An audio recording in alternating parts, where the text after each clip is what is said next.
May Mendoza update na na-surprise pa nga si May sa kanyang birthday. Isa sa mga guests sa The Age Is Right ay si Yaya Pepe. Yun, ito pa yung mga guests ni May. Happy birthday kay May. Ayan po, si Coco, nandyan ah. Nagagamit eh. May na corgi.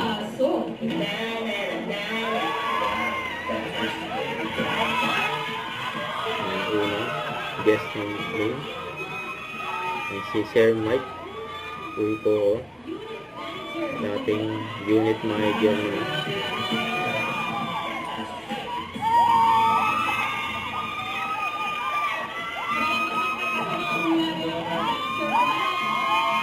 Sigawan yung mga fans niya.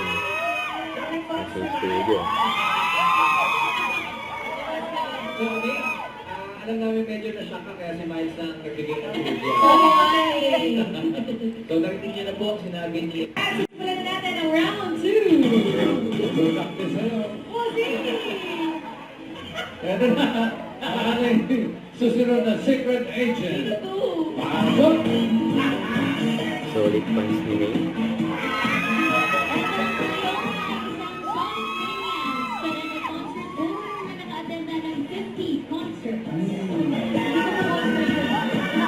Ayun. Solid fans ni May. Miss Leona, ang ating secret agent. Miss Julie, kayo ang bagong salta. Nabigay na po ni Miles yung kanyang mga clue. Eh, wala na rin kayong secret agent. Regards! Yan si Yaya Pepe. Pasok!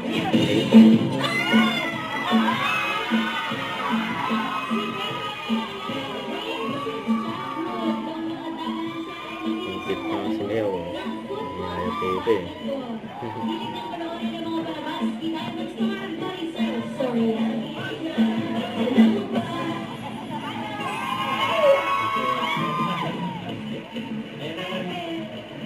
Narinig na natin ang clue. At mga trivia kay Yaya Pepe. Ate Edith, kapalagay niyo po, ilang taon na si Yaya Pepe? Ulit. Grabe sa nagtipan. Ulit din talaga.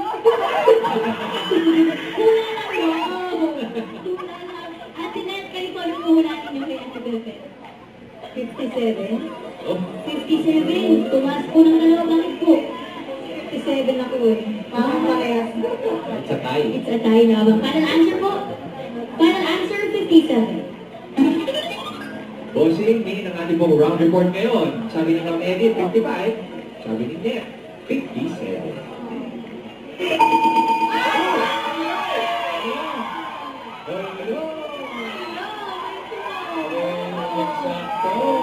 Cellphone. Kasi cellphone pa nga.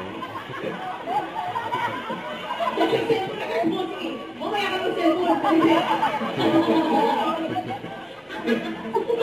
Hindi ko pa alam yung age mo. Mamaya. Umiiyak. Yaya Pepe. Proud ka ka bilang. Babait ko. Ba't ka naiiyak? Ito nga pagkakalit. Ba't ka naiiyak? Kasi nakatuktok na siya. Ay, tumakad si Yaya Pepe. Iyak. Grabe ka niya. Lagi po siyang lagot. Masaya. Masaya ka para doon sa alaga. Nakita mo nasa sa ngayon. Sino mami alaga mo? Alaga ka ba yun? Pati ako. Ano Pepe? Natatandaan niyo pa po ba nung bata si May, kung paano niyo siya pinapasaya mo nung bata siya? Kasi siya, alam natin, pinapasaya na tayo lahat ngayon eh. Pero nung bata po siya, paano niyo siya ini-entertain, pinapatawa ng maliit siya, o pinapatahan? Nakikipaglaro po ako sa kanya kasi kala nila bata ako. Ano ang banding ninyo noon? Anong laro? May Jackstone ba? Laro po, football, pag-isa ako. Bola-bola. Mahilig na sa football ka ng basketball. Naglalaro ka ba ng basketball? Mahilig ka lang. Kaya sa mga laro may bola. Ang katuwa yung mga picture nila. Yung kasal nila, nag-flower girl pa siya. Bossing flower girl sa lahat po ng kasal naming magkakapatid. Flower girl sa dapat. Ay. Don't forget to subscribe, click the notification bell for more updates. This is Recording Action Vlog. Stay tuned for more videos. See ya.